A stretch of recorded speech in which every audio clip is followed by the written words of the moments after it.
Hello प्यारे बच्चों, नमस्ते।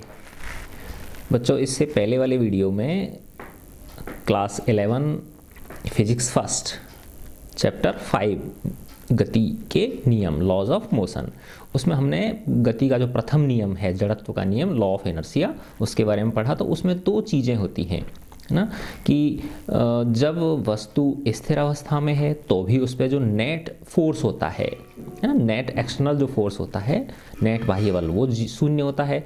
और जब वो एक समान गति कर रही होती है तब भी उस पर जो नेट बाह्य बल होता है, नेट एक्सटर्नल जो फोर्स होता है, वो जीरो होता है। अब इसमें हम जो वो तो एक ऐसी स्थिति हो गई जो नॉर्मली कम होती है, क्योंकि ज़्यादातर वस्तुएं कैसी होती हैं, गतिमान होती हैं। तो उस केस में क्या होता है, उसके ऊपर कोई ना कोई नेट एक्सटर्नल फोर्स लग रहा होता है, ठीक है ना। तो देखें, गति का जो प्रथम नियम है उस साधारण प्रकरण से संबंध रखता है जिसमें किसी पिंड पर नेट बाह्य बल क्या है, शून्य है। तो गति के प्रथम नियम में या तो हम वस्तु स्थिर अवस्था में होती है या वो एक समान चाल से चल रही होती है। तो उस दोनों ही केसेस में जो नेट एक्सटर्नल फोर्स है वो जीरो होता है। लेकिन ये जो गति का दूसरा नियम है, ये उन जनरल कंडीशन से संबंध रखता है जिनमें पिंड पर कोई नेट बाह्य बल लग रहा होता है ना। तो F इक्वल टू क्या होता है, ma, है ना। तो वो गति कर रही है त्वरण के साथ, इसका मतलब कोई ना कोई उसके ऊपर क्या है, फोर्स लग रहा है।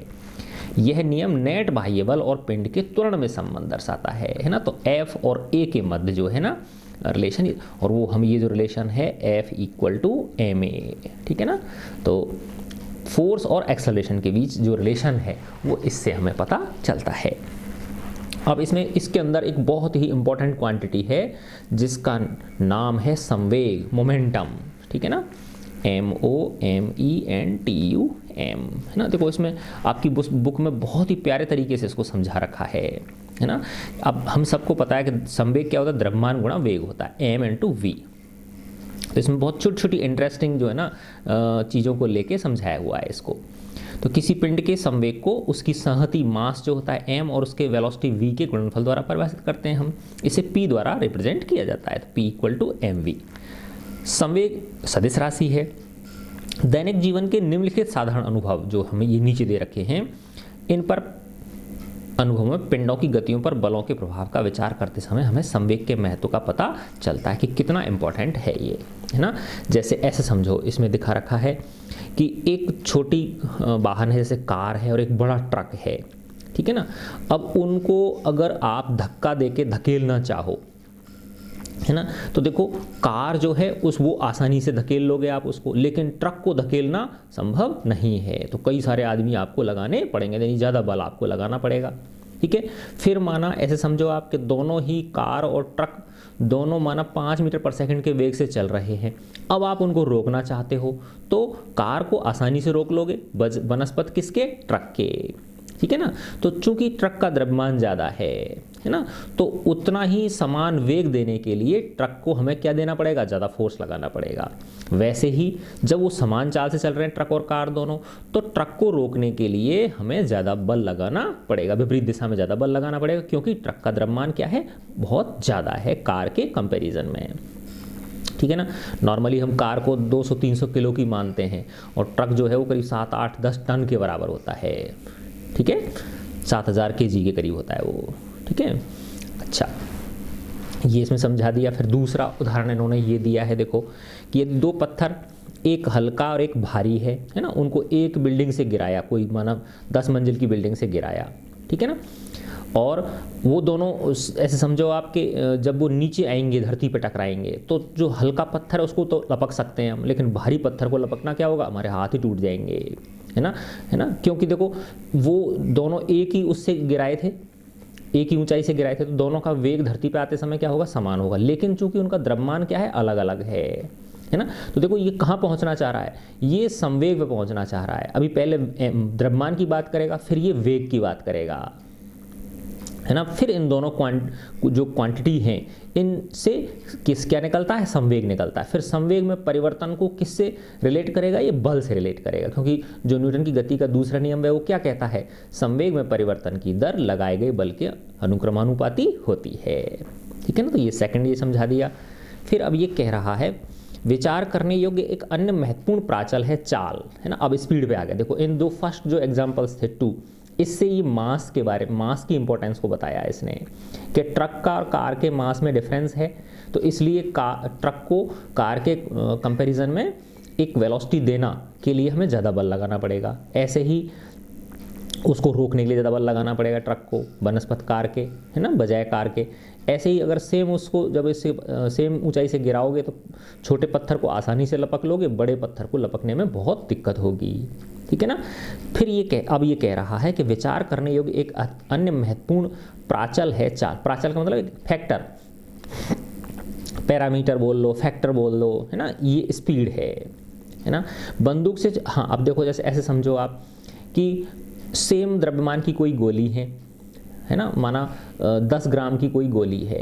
अब एक तो आप खुद फेंको अपने हाथ से उसको, और एक उसी गोली को बंदूक से दागो, है ना, तो बंदूक से दागी गई गोली जो है वो कितना नुकसान पहुंचा देगी, कितने अंदर प्रवेश कर जाएगी, है ना। ऐसे समझो आप कि माना एक उसके अंदर डाला आपने, पेड़ के अंदर उसको शूट किया, तो समान द्रव्यमान की गोली है वही 10 ग्राम की या 5 ग्राम की, है ना। आप फेंको पेड़ के अंदर, आप अपने हाथ से फेंक के मारा पेड़ के ऊपर, है ना, तो वो नहीं घुसेगी उसके अंदर। लेकिन अगर बंदूक से मारेंगे हम उसको, उसी गोली को, तो वो अंदर उसके अंदर प्रवेश कर जाएगी, उसके तने में प्रवेश कर जाएगी। तो इसका मतलब क्या है बताओ, दोनों केसेस में द्रव्यमान तो सेम है लेकिन स्पीड डिफरेंस आ गया, है ना। तो यही कहना चाह रहा है ये कि बंदूक से छोड़ी गई कोई गोली रुकने से पूर्व मानव ऊतक को आसानी से भेद जाती है, जो ह्यूमन टिश्यूज होते हैं उनको पार कर जाती है ना, तभी तो डेथ होती है, फलस्वरूप दुर्घटना हो जाती है। यदि उसी गोली को साधारण चाल से फेंकें हम, माना अपने हाथ से फेंकें, तो अधिक क्षति नहीं होती, तो हमको ज़्यादा नुकसान नहीं होता उस केस में।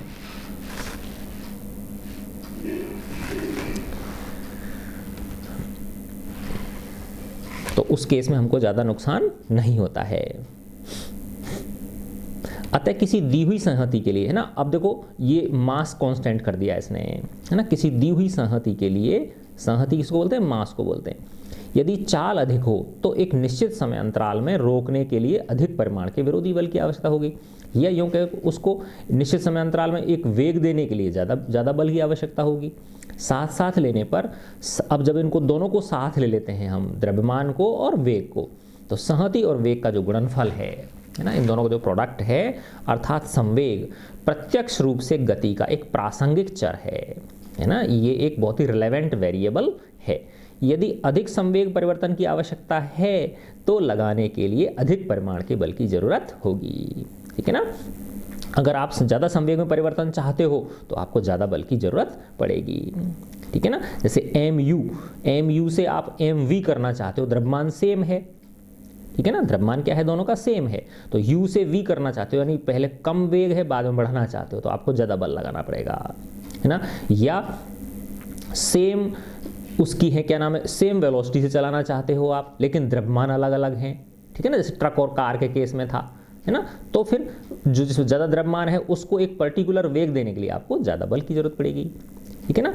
अब देखो इसमें एक अब ये यहाँ पे दोनों को रिलेट कर दिया इसने, यानी ये ले लिया इसने कि द्रव्यमान और वेग को, यानी ये एक बहुत इंपॉर्टेंट फैक्टर है। अब ये नीचे वाली चीज़ पे आ रहा है ना, जो F होता है ना बेटा, F का क्या सूत्र होता है, आप पढ़ते हो, F इक्वल टू होता है mv minus mu upon T, यानी mv minus u upon T, और v minus u upon T क्या होता है, ये a होता है ना, तो ये ma हो गया। अब ये इस t पे ध्यान केंद्रित करेगा अपना, किस पे ध्यान केंद्रित करेगा, ये t पे, टाइम पे, यानी ये भी एक इंपॉर्टेंट चीज़ है। देखो अगर ये नीचे भाग देने वाली संख्या अगर कम होती है तो इस संख्या का मान ज़्यादा आ जाता है ना, जो भागफल होता है वो ज़्यादा आता है, और अगर ये भाग देने वाली संख्या ज़्यादा होती है तो इसका मान क्या आता है, कम आता है। तो ये भी एक बहुत इंपॉर्टेंट फैक्टर है। देखो इसमें बहुत एक अच्छे से एग्जाम्पल से समझाया गया है, ये कैच लपकने वाला, किसको लपकने वाला, जो कैच लपकते हैं ना, क्रिकेट खेलते हैं ये, है ना, देखो इसमें दिखाया गया है ये, है ना। तो इस केस में क्या है बेटा कि जो परफेक्ट खिलाड़ी होता है ना, जो एक्सपीरियंस्ड प्लेयर होता है, तो वो क्या करता है, ऐसे पीछे लाता है अपने हाथ को, है ना, देखो यहाँ लिया, फिर पीछे लाया, फिर पीछे लाया, है ना। और जो नौसिखिया होता है, नौसिखिया मतलब जो अभी जानता नहीं है खेलना, वो तुरंत उसको पकड़ता है कैच को, है ना, वहीं के वहीं पीछे नहीं करता अपने हाथों को, इंस्टेंट वो पकड़ना चाहता, तो उसके हाथों में क्या लगता है, ज़बरदस्त झन्नाटा होता है, उसका चोट भी लग जाती है। लेकिन जो एक्सपीरियंस्ड होते हैं वो पीछे खींचते हैं। तो इसका मतलब क्या हो रहा है, पीछे खींचने का मतलब ये है कि इस टाइम को बढ़ा रहा है वो, किसको बढ़ा रहा है, वो टाइम को बढ़ा रहा है। इसका मतलब ये जो नीचे भाग देने वाली संख्या है इसको बढ़ा रहा है, टी को, है ना। इसके बढ़ने से क्या होगा, इस भागफल का मान कम हो जाएगा। तो इसका मतलब जो फोर्स उसके हाथों पे लगेगा उसका मान क्या हो जाएगा, कम हो जाएगा। ठीक है ना। तो यही इसके अंदर दर्शाया गया है कि क्रिकेट का कोई अभ्यस्त जो खिलाड़ी होता है, क्रिकेट का कोई अभ्यस्त खिलाड़ी तीव्र गति से आती गेंद को एक नौसिखिया खिलाड़ी की तुलना में, है ना, जो नोविस होता है उसकी तुलना में अधिक आसानी से उसको लपक लेता है। वो अधिक आसानी से क्या कर लेता है, वो उसे लपक लेता है, जबकि नौसिखिया खिलाड़ी उसी गेंद को लपकने में हाथों में चोट खा लेता है ना। तो क्या निष्कर्ष निकला कि ये जो है ना टाइम बढ़ा दिया इसने, क्या कर दिया इसने, अपना टाइम बढ़ा दिया, है ना।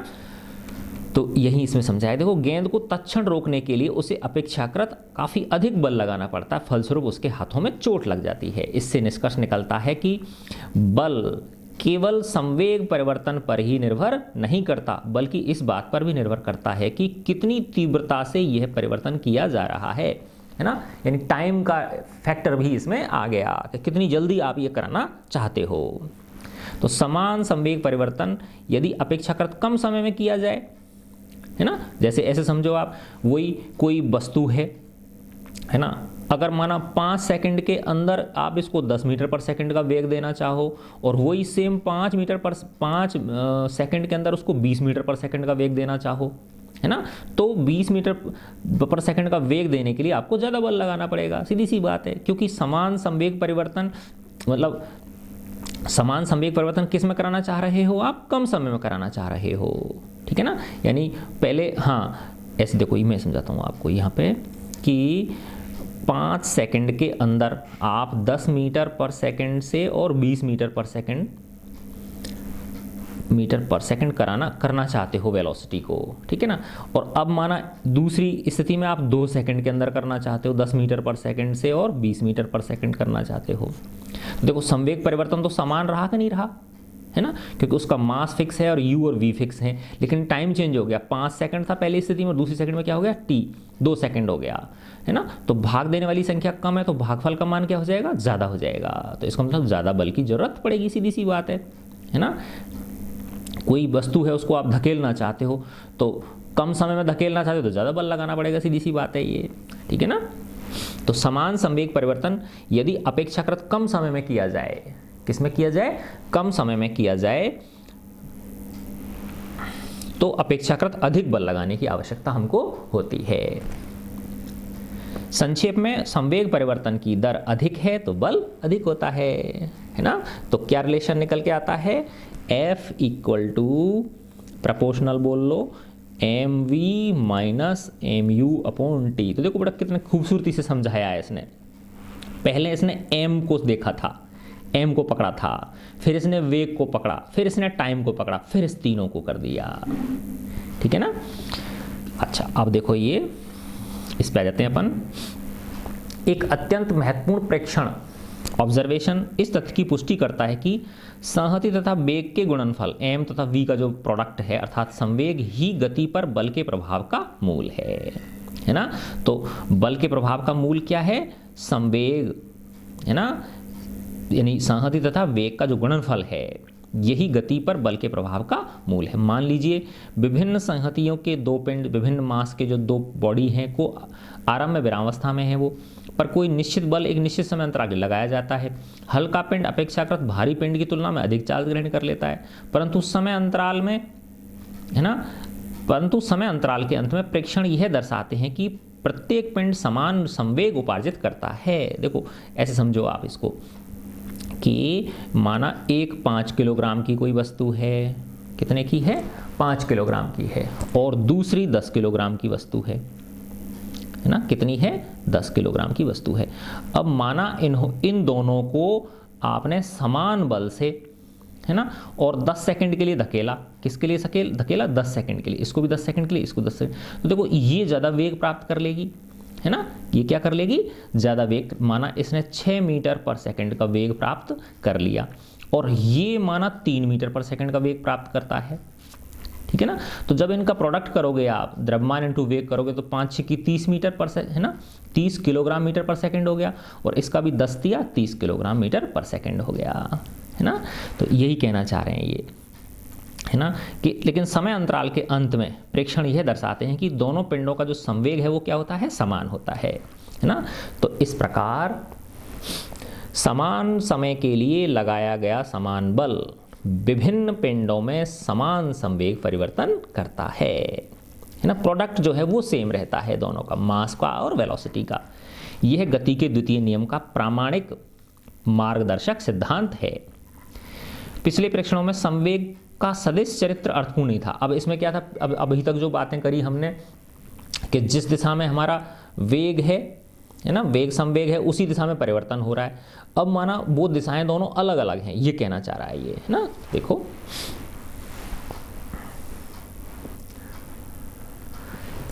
अब तक के उदाहरणों में संवेग परिवर्तन तथा संवेग समांतर दिशाओं में थे दोनों ही, यानी जो चेंज इन मोमेंटम है और जो मोमेंटम वो एक ही डायरेक्शन में थे, परंतु सदैव ऐसा नहीं होता।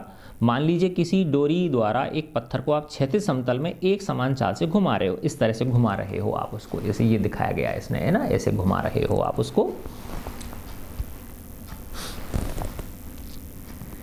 इसमें संवेग का परिमाण तो स्थिर माना, सेम स्पीड से घुमा रहे हो, है ना। तो चूंकि उसका पत्थर का द्रव्यमान भी एक है और उसका वेग भी वही है, तो संवेग का मैग्नीट्यूड तो फिक्स है, लेकिन चूंकि वो गोल घूम रहा है तो हर पॉइंट पे उसकी दिशा चेंज हो रही नहीं हो रही है, वृत्ताकार पथ पे हर पॉइंट पे दिशा उसकी क्या होती है, चेंज होती है ना।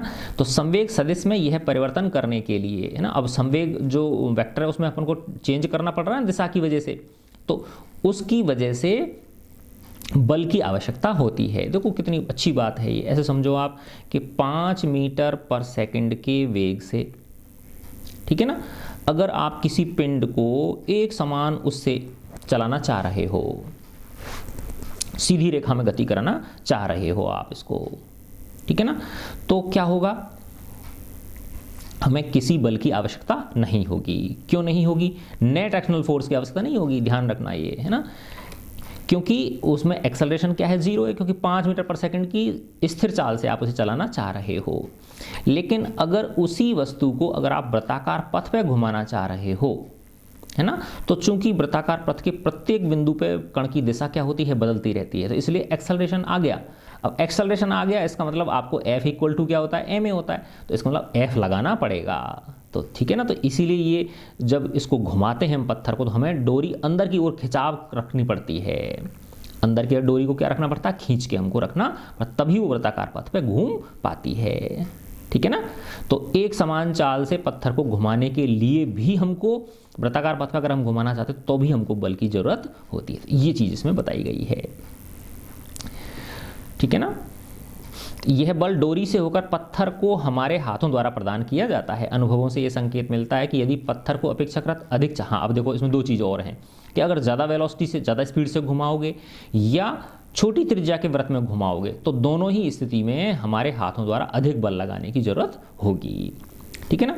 यह अधिक त्वरण अथवा संवेग सदिश में तुल्यांकी अधिक परिवर्तन के तदनुरूप होता है, क्योंकि जब अगर आप ज़्यादा तेज़ घुमा रहे हो तो इसका मतलब आपने स्पीड बढ़ा दी उसकी, ठीक है ना, और अगर आप छोटी त्रिज्या के वृत्त में घुमाना चाह रहे हो तो उसकी जल्दी जल्दी उसकी दिशा परिवर्तित हो रही है ना।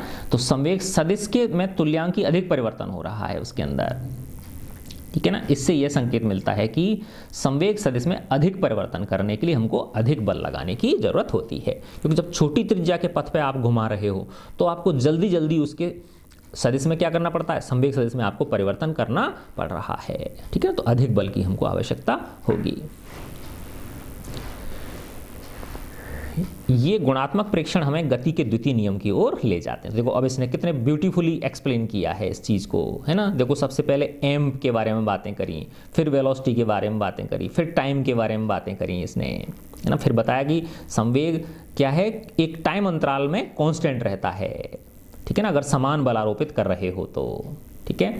फिर इसने बताया दिशा पे ले आया, फिर देखो ये देखो कितने ब्यूटीफुली जो है ना ये चीज़ें, तो इनको बड़े धैर्यपूर्वक पढ़ने की ज़रूरत होती है हमें, तब जाके हमारे कंसेप्ट बनते हैं। तो ये गुणात्मक परीक्षण हमें न्यूटन के दूसरे नियम के लिए। तो अब इसने देखो ये बता दिया यहाँ पे कि किसी पिंड के संवेग परिवर्तन की दर का मतलब होता है टाइम का भाग दे दो उसमें, है ना, आरोपित बल के अनुक्रमानुपाती होती है। तो ये देखो था ना बेटा mv माइनस mu, तो ये तो क्या होगा, ये अंतिम संवेग है, ये प्रारंभिक संवेग है। अंतिम संवेग में से जब प्रारंभिक संवेग घटाओगे तो कोई संवेग परिवर्तन हो गया कि नहीं हो गया, और ये क्या बटे टाइम क्या आ गया, दर आ गई, भाग दे दिया उसमें समय का। तो किसी पिंड के संवेग परिवर्तन की दर आरोपित बल के अनुक्रमानुपाती होती है तथा उसी दिशा में होती है जिस दिशा में बल कार्य करता है ना। अब देखो इसको मैथमेटिकली इसने इसको दर्शा दिया। यदि हम m मास का कोई पिंड ले लें, f उस पर बल लगाएं डेल्टा टी समय तक, और माना उसके वेग में v से, और उसका वेग क्या हो जाए v प्लस डेल्टा v हो जाए, तो प्रारंभिक संवेग में कितना परिवर्तन हो गया, mv में कितना परिवर्तन हो गया, m इंटू डेल्टा mv हो गया कि नहीं हो गया, यानी m इंटू डेल्टा v हो गया। एक तरह से मानो इसको m इंटू डेल्टा v को फिर इसने डेल्टा mv कर दिया, का परिवर्तन हो जाता है। अतः गति के द्वितीय नियम के अनुसार f बराबर क्या हो गया, संवेग में परिवर्तन बटे समय। तो f equal to k delta p upon delta t, है ना। ये k क्या है यहाँ पे, प्रोपोर्शनलिटी कांस्टेंट है। k क्या है, प्रोपोर्शनलिटी कांस्टेंट है। यदि डेल्टा t 0 है, टेंड्स टू 0 है, तो ये delta p upon delta t क्या बन जाता है, dp बाई dt बन जाता है ना। क्या बन जाता है ये, dp बाई dt।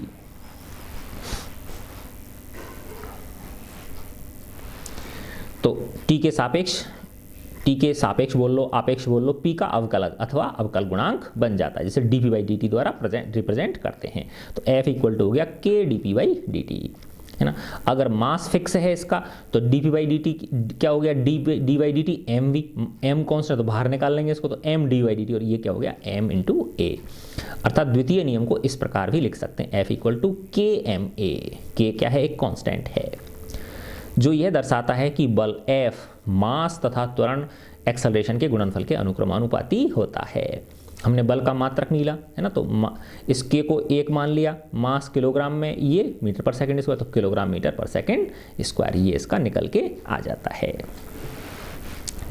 तो SI मात्रकों में एक मात्रक बल वह होता है जो 1 किलोग्राम पिंड में 1 मीटर पर सेकंड का त्वरण उत्पन्न कर देता है। इस मात्रक बल को न्यूटन भी कहते हैं। तो न्यूटन इसका n प्रतीक है। तो 1 न्यूटन बराबर क्या होता है, 1 किलोग्राम मीटर पर सेकंड स्क्वायर। ठीक है। अब देखो इसमें एक चीज़ और बताई गई है, अच्छी सी चीज़। इस स्थिति में हमें गति के द्वितीय नियम के कुछ महत्वपूर्ण बिंदुओं पर ध्यान दें हम।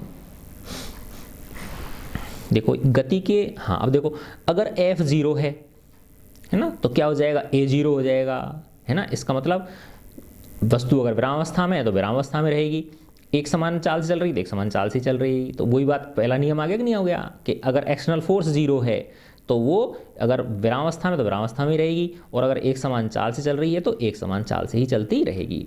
तो ये द्वितीय नियम से पहले नियम की भी पुष्टि हो रही है। फिर है कि ये कंपोनेंट है ना, जैसे एफ एक्स डायरेक्शन में बल का कंपोनेंट, एफ वाई डायरेक्शन में फोर्स का कंपोनेंट, एफ जेड डायरेक्शन में फोर्स का कंपोनेंट। तो देखो एफ एक्स बराबर क्या हो गया, एम इंटू ए एक्स डायरेक्शन में एक्सेलरेशन का कंपोनेंट, ए वाई डायरेक्शन में एक्सेलरेशन का कंपोनेंट। ठीक है ना, इस तरह से। तो गति का नियम एक सदिश नियम है। यह वास्तव में 3 समीकरणों के तुल्य है। तो इसको 3 F equal to M A को हम इस 3 समीकरणों में तोड़ सकते हैं। ये अलग अलग घटक हो गए। तो इसका अर्थ यह हुआ कि यदि कोई बल पिंड के वेग के समांतर नहीं है ना, जैसे माना इधर पिंड इस डायरेक्शन में, कोई इस वेग से जा रहा है, और फोर्स अगर माना सेम डायरेक्शन में लग रहा है, पैरेलल लग रहा है, तो कोई दिक्कत नहीं, फिर तो F equal to M A है। लेकिन अगर पिंड इस तरह से गति कर रहा है, ठीक है ना, और उस पर फोर्स की डायरेक्शन ये है, तो कोई कोण बना रही है उसके साथ में, उसकी गति की दिशा के साथ, तो फिर ये घटक पिक्चर में आ जाते हैं, है ना। तो यही कहना चाह रहा है ये कि यदि कोई बल पिंड के वेग के समांतर नहीं है वरन उससे कोई कोण बनाता है, तब वह केवल बल की दिशा में वेग के घटक को ही परिवर्तित करता है। जो बल की डायरेक्शन में जो कंपोनेंट होगा उसी को वो क्या करेगा, अफेक्ट करेगा। बल के अभिलंबत वेग का जो घटक वो क्या रहता है, अपरिवर्तित रहता है ना। उदाहरण के लिए जब पिछले उसमें देखा था हमने, ऊर्ध्वाधर गुरुत्वाकर्षण बल के अधीन किसी प्रक्षेप गति, प्रोजेक्टाइल मोशन में पढ़ते थे ना अपन, कि एक्स कंपोनेंट क्या रहता है उसका, फिक्स रहता है। एक्स कंपोनेंट उसका चेंज नहीं होता है, ठीक है ना। तो किसी प्रक्षेप की गति में वेग का क्षैतिज घटक जो है वो हमेशा क्या रहता है, अपरिवर्तित रहता है, वो अनचेंज्ड रहता है। फिर तीसरा पॉइंट है समीकरण 5.5, ये जो F = ma जो है, इससे प्राप्त गति का द्वितीय नियम वस्तुतः एकल बिंदु कण पर लागू होता है, सिंगल पॉइंट, है ना। ये एक पॉइंट के लिए दर्शाया गया है, लेकिन ये कह रहे हैं कि इसको हम एक सिस्टम ऑफ पॉइंट्स के लिए भी सेम तरह से लागू कर सकते हैं, है ना। तो नियम में F कण पर लगने वाला नेट बाह्य बल और A उसके त्वरण को दर्शाता है।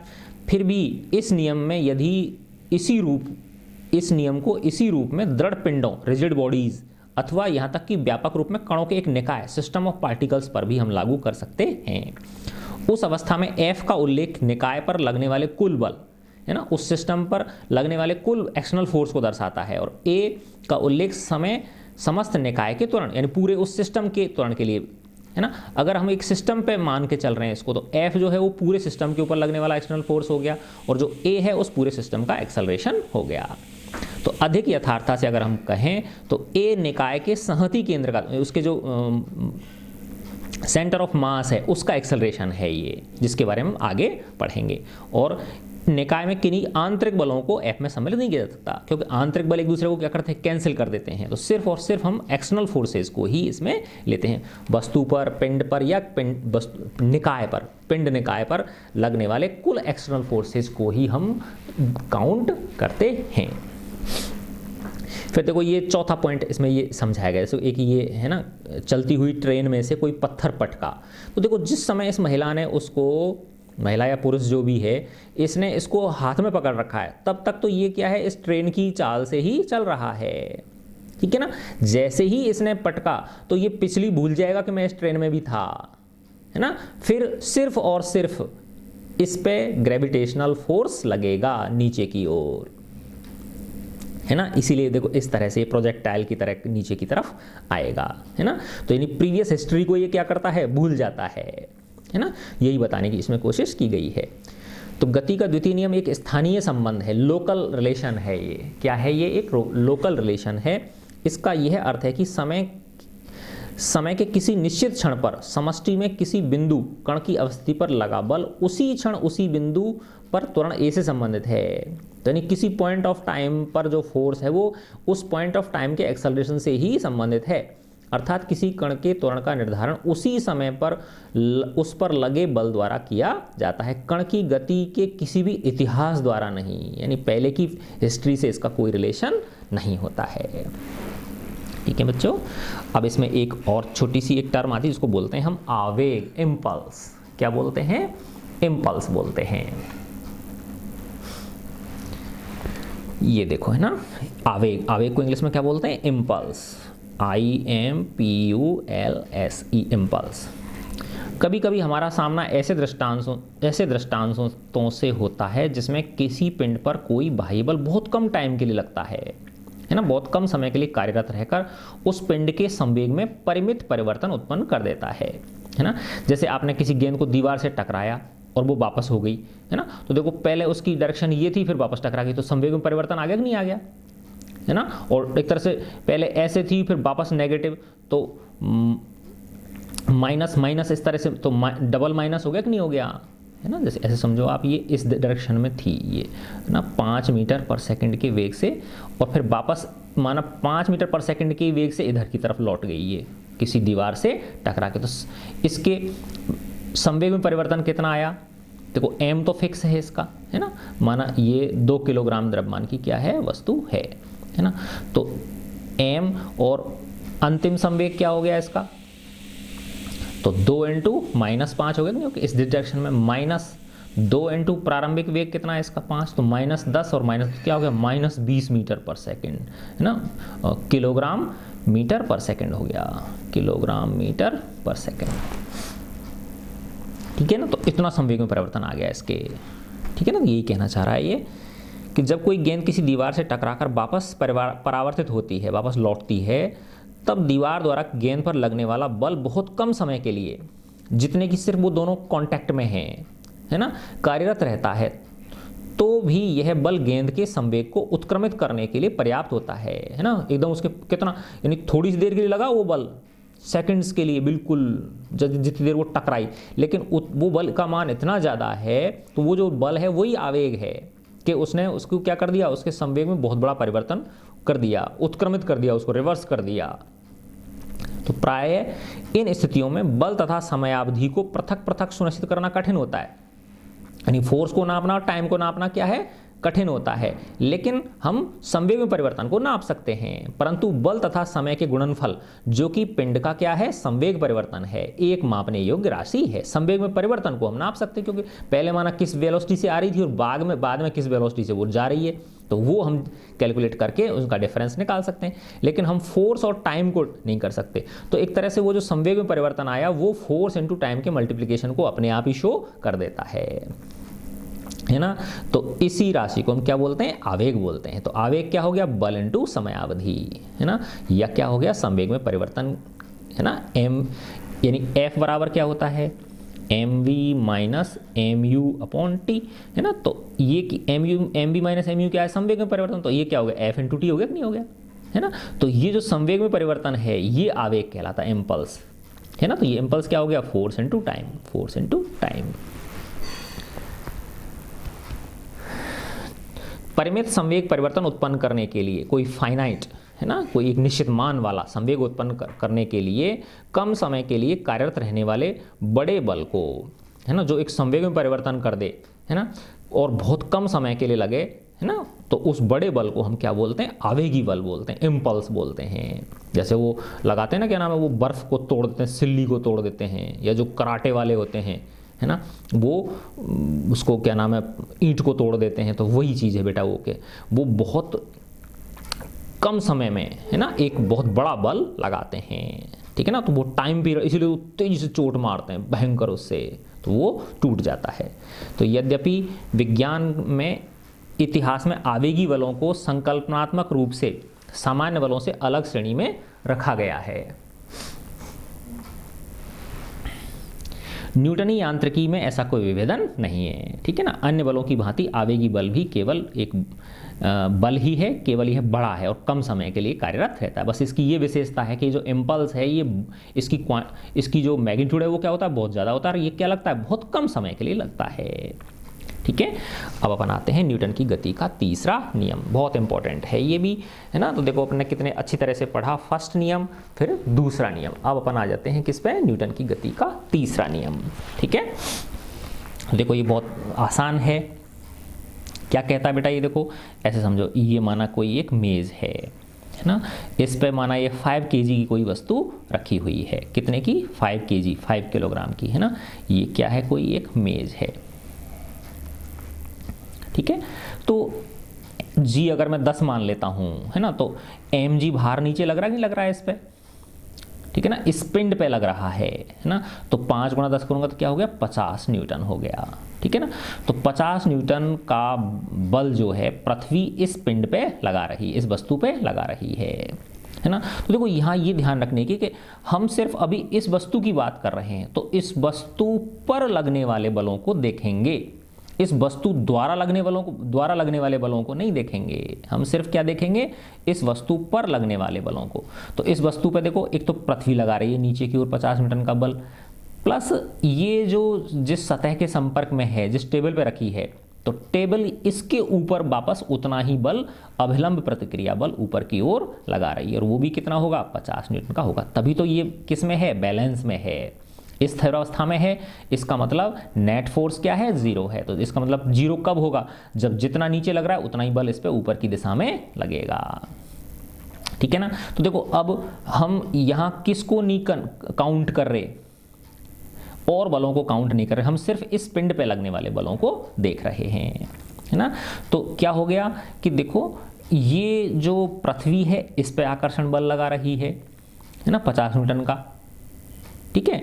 और ये जो मेज है, ठीक है ना, ये इस पे वापस 50 न्यूटन का क्या लगा रही है, अभिलंब प्रतिक्रिया बल लगा रही है। तो देखो ये दोनों वस्तुएं अलग अलग हो गई, है ना, यानी ये वस्तु और ये मेज, ठीक है ना। तो ये क्या हो गया, न्यूटन की गति का तीसरा नियम।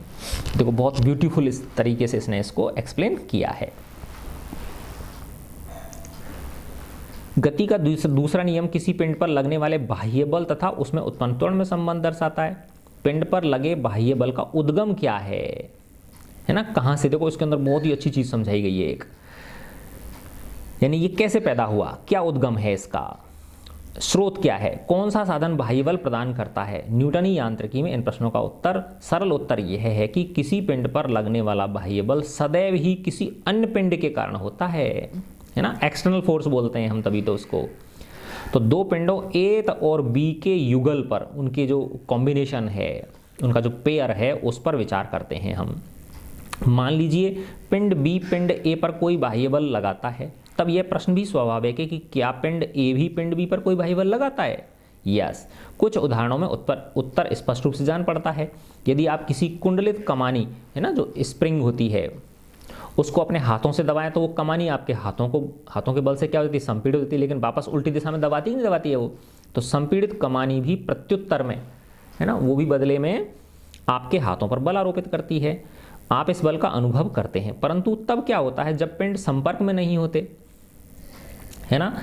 पृथ्वी गुरुत्वीय बल के कारण किसी पत्थर को अधोमुखी दिशा में खींचती है, नीचे की ओर वर्टिकली डाउनवर्ड खींचती है। क्या पत्थर पृथ्वी पर कोई बल लगाता है? यस, लगाता है वो भी, है ना। इसका उत्तर स्पष्ट नहीं है, क्योंकि हम पत्थर द्वारा पृथ्वी पर लगे बल का प्रभाव देखते नहीं है, हमको प्रभाव नहीं दिखता, लेकिन बल तो लगाता है वो। परंतु न्यूटन के अनुसार इस प्रश्न का उत्तर हाँ है ना, कि पत्थर भी पृथ्वी पर परिमाण में समान परिमाण का तथा दिशा में विपरीत बल लगा रहा है। हमें इस बल की जानकारी इसलिए नहीं हो पाती क्योंकि पृथ्वी क्या है, बहुत ज़्यादा भारी है, तो उस उतने से छोटे से बल से उसके अंदर एक्सेलरेशन पैदा नहीं हो पाता, इसलिए वो हमको प्रतीत नहीं हो पाता। ठीक है, तो के कारण पृथ्वी की गति पर पत्थर द्वारा लगने वाला बल कम है, इसलिए उसका प्रभाव क्या होता है, नगण्य होता है, उसकी जो इफेक्ट है वो नेग्लिजिबल है। इस प्रकार न्यूटनियन मैकेनिक्स में प्रकृति में बल कभी भी अकेला नहीं पाया जाता। दो पिंडों के बीच परस्पर अन्योन्य क्रिया बल है ना। बल सदैव युगल में पाए जाते हैं, पेयर में पाए जाते हैं। साथ ही दो पिंडों के बीच परस्पर बल सदैव समान और विपरीत दिशा में होते हैं। न्यूटन ने इस धारणा को गति के तृतीय नियम के रूप में व्यक्त किया। क्या बोला उन्होंने, कि प्रत्येक क्रिया की सदैव समान एवं विपरीत दिशा में प्रतिक्रिया होती है। ठीक है ना। अच्छा, अब देखो ये न्यूटन की गति के तृतीय नियम की भाषा इतनी स्पष्ट और रोचक है कि इस सामान्य भाषा का अंग बन गई है। ठीक है ना। कदाचित इसी कारणवश गति के तृतीय नियम के बारे में काफ़ी भ्रांतियां भी आ गई हैं। आइए गति के तीसरे नियम के बारे में कुछ महत्वपूर्ण बिंदु पर क्रिया प्रतिक्रिया पदों के बारे में हम देखते हैं, है ना।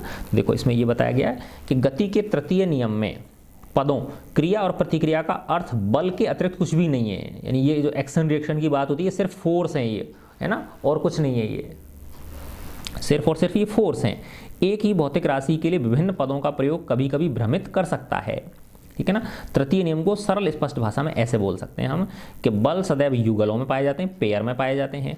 पिंड ए पर बी द्वारा आरोपित बल पिंड बी पर ए द्वारा आरोपित बल के समान एवं विपरीत होता है। ठीक है। फिर इसमें देखो ये तृतीय नियम के पदों क्रिया तथा प्रतिक्रिया से ये भ्रम उत्पन्न होता है कि क्रिया प्रतिक्रिया से पहले आती है, जबकि ऐसा नहीं होता। ये दोनों सेम इंस्टेंट पे जनरेट होते हैं, है ना, एक ही समय पे ये दोनों बल उत्पन्न होते हैं। ठीक है ना। तो ऐसा नहीं भाई ये क्रिया है और ये प्रतिक्रिया है, अर्थात क्रिया कारण है और निहित प्रतिक्रिया उसका प्रभाव, ऐसा नहीं है। तो तृतीय नियम में ऐसा कोई कारण प्रभाव संबंध नहीं है। ए पर बी द्वारा आरोपित बल तथा बी द्वारा ए पर आरोपित बल एक ही क्षण कार्यरत होते हैं। इसी संकेत के आधार पर इनमें से किसी को भी आप क्रिया और दूसरे को प्रतिक्रिया मान सकते हो। तो क्रिया तथा प्रतिक्रिया बल दो भिन्न भिन्न पिंडों पर कार्य करते हैं, एक ही वस्तु पर नहीं। दो पिंडों ए तथा बी के युगल पर विचार करते हैं। तो एफ ए बी, ए पर बी द्वारा लगने वाला बल, तो ये होता है माइनस बी पर ए द्वारा लगने वाला बल, है ना। तो ये हो गया ए पर बी द्वारा लगने वाला बल, और ये क्या है, बी पर ए द्वारा लगने वाला बल, और ये नेगेटिव यानी विपरीत हो गए दोनों के। तो इस प्रकार यदि हम किसी पिंड A तथा B की गति पर विचार करते हैं तो दो बलों में से केवल एक ही प्रासंगिक है। दोनों बलों का योग करके दृढ़तापूर्वक यह कहना कि नेट बल 0 है, ये त्रुटिपूर्ण है। फिर भी यदि आप दो पिंडों के किसी निकाय को एक पिंड मानकर उस पर विचार करते हैं तो FAB या FBA उस निकाय A प्लस B के आंतरिक बल हैं। ये दोनों बल मिलकर क्या होते हैं, शून्य हो जाते हैं। इस प्रकार किसी पिंड अथवा कणों के निकाय में आंतरिक बल युगलों में निरस्त हो जाते हैं। जब इंटरनल हैं तो वो निरस्त हो जाएंगे। यह एक महत्वपूर्ण तथ्य है जो द्वितीय नियम को किसी पिंड अथवा कणों के निकाय पर अनुप्रयोज्य होने योग्य बनाता है।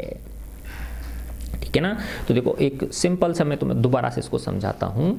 अपन वही पढ़ रहे थे ना, ये वाला टेबल का है ना, ये टेबल है और इस पे माना ये 5 kg का क्या है, एक पिंड रखा हुआ है। m कितना है इसका, 5 kg है। m कितना है इसका, 5 kg। ठीक है। अब देखो ये इस पे नीचे जो लग रहा है, बल लग रहा है, यानी पृथ्वी इसको अपनी ओर आकर्षित कर रही है ना, वो हो गया mg। तो इसको 5 × 10 मान लेता हूँ तो ये कितना हो गया, 50 न्यूटन हो गया, है ना। तो क्या हुआ मतलब बेटा इसका ये हुआ कि 50 न्यूटन का बल पृथ्वी इस पिंड पे अपनी ओर लगा रही है। ठीक है ना, वही इसका वेट कहलाता है। वही क्या कहलाता है, इसका वेट कहलाता है। ठीक है ना।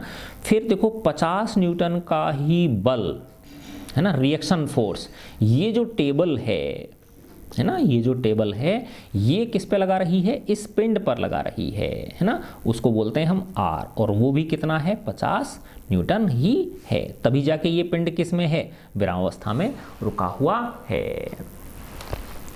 ठीक है ना। तो देखो अब इसमें यहाँ ये चीज़ भी आती है कि ये जो 5 किलोग्राम का पिंड है, ठीक है ना, तो ये एक तरह से ये किस पे लगा रहा है, ये इसको प्रेस कर रहा है। किसको प्रेस कर रहा है, इस जो इसकी टेबल है ना, इसकी जो सरफेस है टेबल की, इसको प्रेस कर रहा है ये, है ना। और ये इसकी टांग ये धरती से संपर्क में है ना। तो ये एक तरह से धरती को ऐसे दबा रही है ना। तो ये 50 न्यूटन का है तो माना ये 4 टांग है तो 12.5 न्यूटन से ये क्या कर रही हैं, इस पृथ्वी को दबा रही हैं, है ना। तो पृथ्वी वापस से 12.5 न्यूटन का इसकी प्रत्येक 4 टांगों पे ऊपर लगा रही है। तो मिलके कितना हो गया, ये 50 न्यूटन हो गया, है ना। तो कहने का मतलब ये है कि ये जो क्रिया प्रतिक्रिया हैं ये अलग अलग ऑब्जेक्ट्स पे लगते हैं। ठीक है ना। किस किस पे लगते हैं, ये अलग अलग ऑब्जेक्ट्स पे लगते हैं। और जो कंसीडर कर रहे हैं हम वो उस पिंड पर लगने वाले बलों को करते हैं, पिंड द्वारा लगने वाले बलों को नहीं, है ना। अब जैसे ये इस मेज पर लगा रहा है उसको हम कंसीडर नहीं करेंगे, है ना। ये जो ये पिंड रखा हुआ है इस मेज पर लगा रहा है उसको कंसीडर नहीं करेंगे हम, है ना। हम सिर्फ क्या देखेंगे, इस पे लगने वाले बल, क्योंकि वही जो F = ma रिलेशन है आपका। तो यहाँ पे जो F है ना, ये F ये क्या बल है, ये बाह्य बल है, यानी पिंड पर लगने वाला बाह्य बल है, ये external force, net external force, है ना। तो ये जो पिंड है ये इस टेबल पे जो लगा रहा है उस पे उसको हम काउंट नहीं करेंगे, यानी हम सिर्फ इस पिंड पे लगने वाले बलों को देखें तो इस पिंड पे सिर्फ और सिर्फ 2 बल लग रहे हैं। एक तो पृथ्वी इसको अपनी ओर आकर्षित कर रही है 50 न्यूटन के बल से, है ना। और ये जो मेज है ये इस पे 50 न्यूटन का अभिलंब प्रतिक्रिया बल ऊपर की ओर लगा रही है। ठीक है बच्चों। तो इस तरह से देखो बेटा ये कितना इंटरेस्टिंग चैप्टर है ना। तो अब इसके जो अगले वीडियोज़ हैं उसमें हम ये संवेग संरक्षण से शुरू करेंगे। संवेग संरक्षण, फिर है आपका किसी कण की साम्यावस्था, फिर है यांत्रिकी में सामान्य बल, फिर इसके बाद आ जाता है फ्रिक्शन आ जाता है। फ्रिक्शन बहुत इंपॉर्टेंट है। और फ्रिक्शन के बाद इसमें एक और है वर्तुल गति, सर्कुलर मोशन। तो बहुत ही अच्छा इंटरेस्टिंग ये लेसन है। तो ये 5-6 वीडियो बनेंगे बेटा, इसमें 2 हो गए हमारे, 4 अभी इसमें और बनने हैं। ठीक है बच्चों, गॉड ब्लेस यू ऑल।